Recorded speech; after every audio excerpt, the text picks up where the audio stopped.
health, wealth, family, happiness. See, as human beings, we all strive for this. Yet, some people have this so easy. Now you have to ask yourself, why is that? What do they possibly possess that I don't have? What are they doing that I'm not doing? What is the secret to success? See, what the wealthy do that the poor and middle class do not do with their money is that the wealthy spends their money on assets that pay for their liabilities.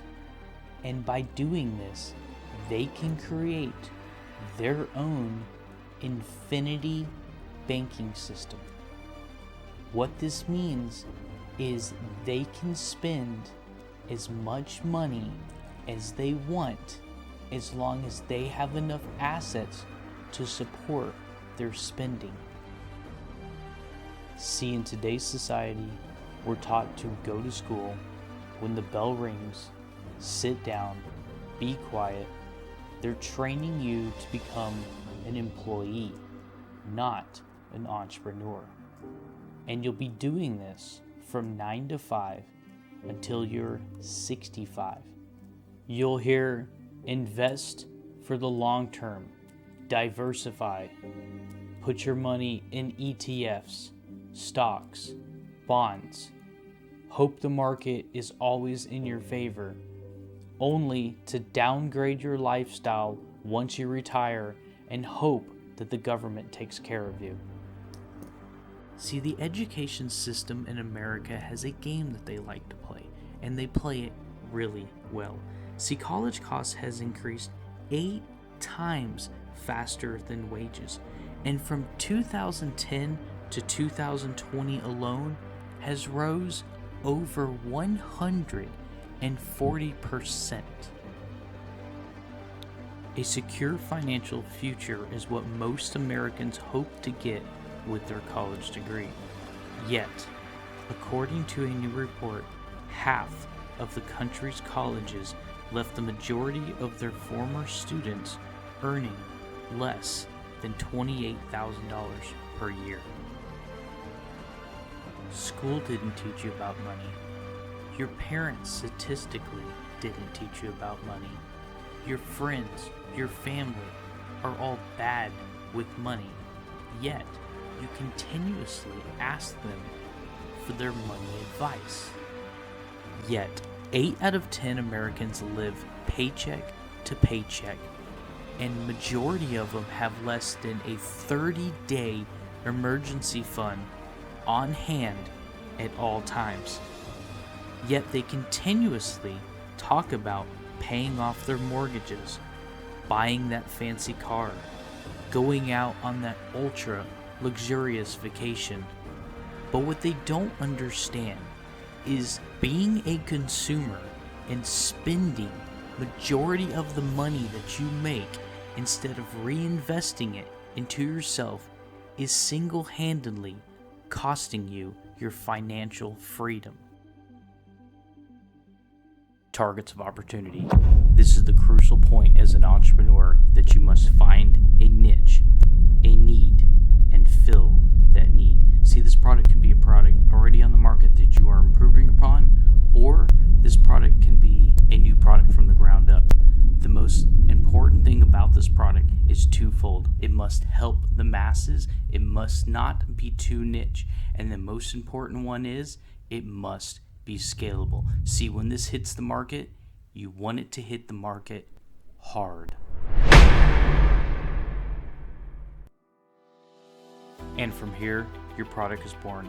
You might be packing, shipping, negotiating with suppliers, navigating supply logistics, patents, more patents, international law, foreign currency, website building, managing, shipping cost, insurance, overhead, taxes, employees, cost overruns, just to name a few.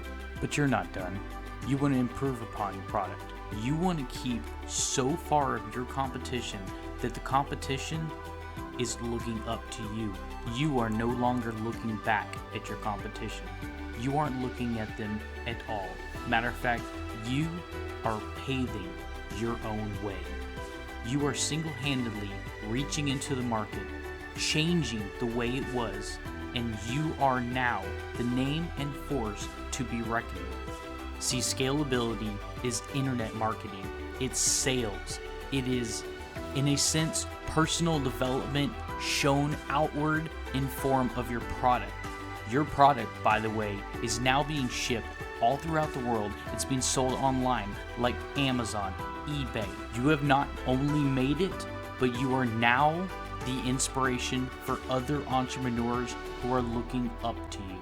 Now that you have made it, you're going to reward yourself by looking back, reaching back, helping others up, and not forgetting where you came from. Also, you're going to reward you and your family with that ultra luxurious vacation that you have been talking about for so many years. You also, when you get back, are about to close on your house that you have always dreamed of and never thought possible. In your garage, you're going to have the one and only car that you've had on your wall as a child and look up to every day in the morning when you woke up, and you always told yourself that one day I'm going to have that.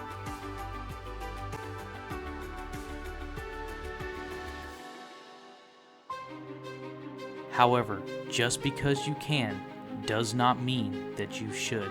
See, this is another pivotal step in your financial future, and now that you can stand in the crossroads, you can see both paths.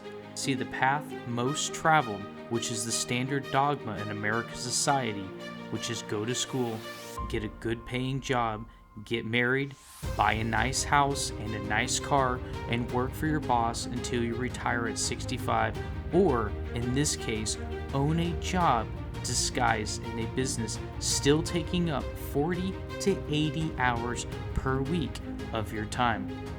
Or do you take the other road? The road much less traveled, the path to freedom, financial independence, escaping the rat race. See, what good is having a lot of money when you don't have the time to enjoy it in the first place? See, this is the path. You no longer trade your time for money, but you have your money work for you so you can have all of your time back. However, choosing to reinvest into your freedom, your future, in lieu of physical possessions today is a decision and a sacrifice most are not willing to make. Choosing freedom comes with responsibility, discipline, commitment, forward thinking 5, 10, 15 years plus into the future. See, once the big bucks start rolling in, your journey has not ended. It has just begun, and you should look at it as merely a stepping stone into the journey that follows.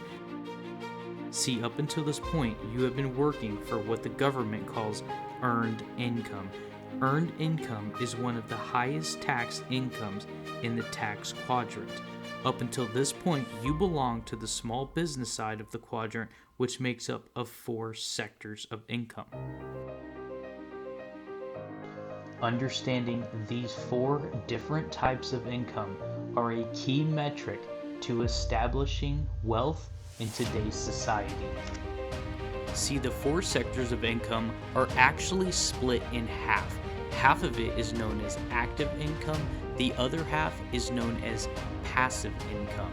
The first is the employee, that is the W-2 wage earner or the 1099 employee.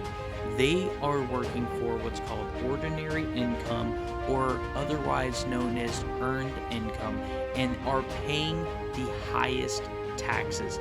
The next in the active column is the self-employed.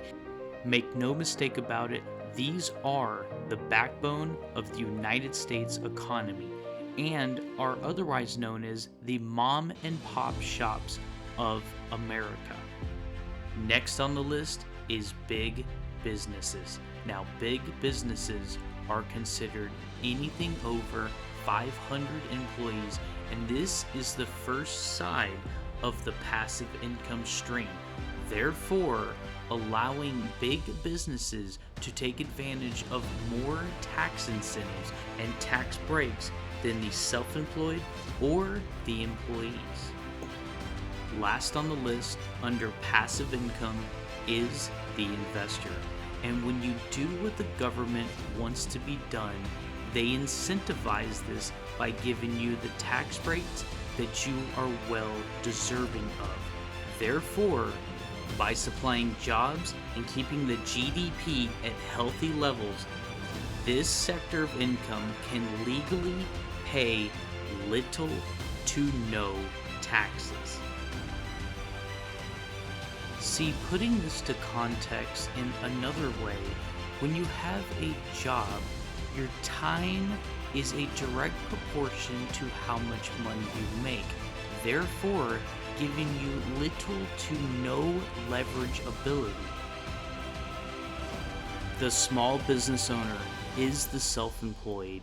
However, he owns a job that is disguised as a business. Even though he makes more money per hour statistically, he still cannot take advantage of leverage.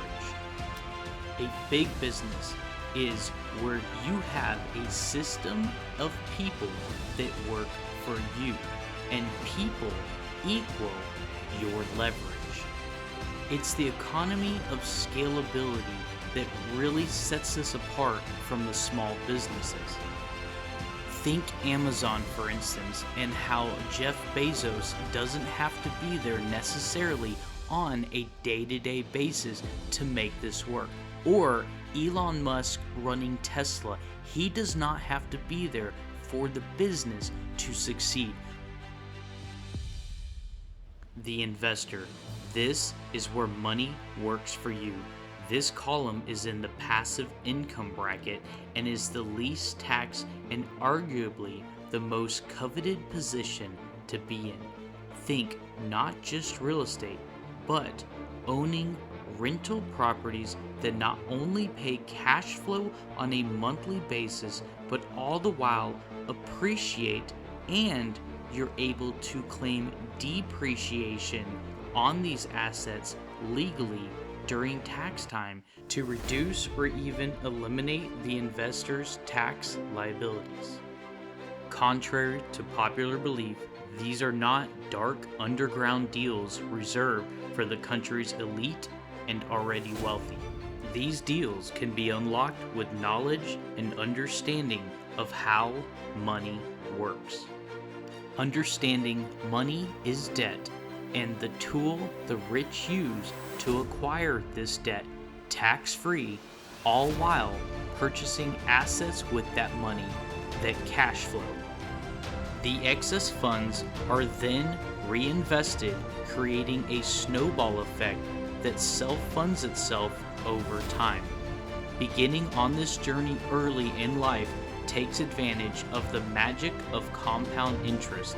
The difference between starting in your 20s versus starting in your 30s could result in your net worth being half of what it could be.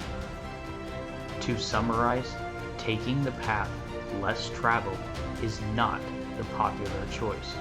Reinvesting into yourself to become financially free through knowledge does not happen by accident. However, you must be warned. For those who start this journey, peer pressure and keeping up with the Joneses often results in detraction. For success is reserved for those who do not have excuses.